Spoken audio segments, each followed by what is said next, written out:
Séverine Lascombe, productrice de fruits et légumes, plantes aromatiques et médicinales à Villeneuve-du-Latou, au nord de l'Ariège.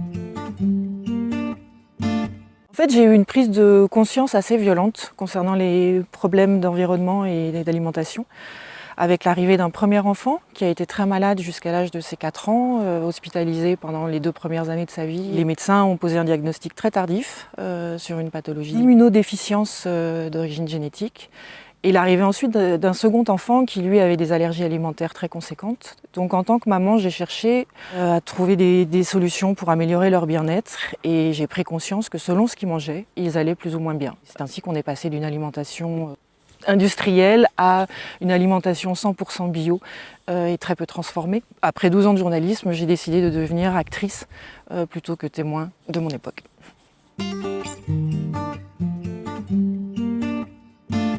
En 2003, quand j'ai repris l'exploitation, le sol était quasi mort. Il n'y avait aucun arbre, aucune haie, aucun oiseau, très peu d'insectes. Et en 20 ans, j'ai replanté presque 4 km de haies, des centaines d'arbres.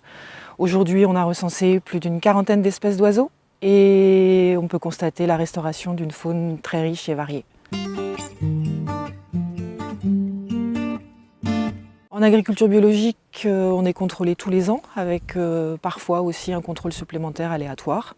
Et en maraîchage, un point particulier, c'est la rotation des cultures qui est particulièrement contrôlée. Il s'agit en fait de ne pas implanter les mêmes cultures successivement sur les mêmes parcelles d'une saison sur l'autre.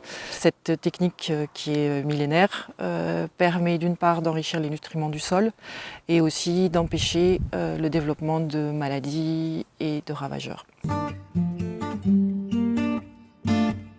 Tout, d'abord la diversité. Je n'ai pas vécu 2 jours identiques en 20 ans.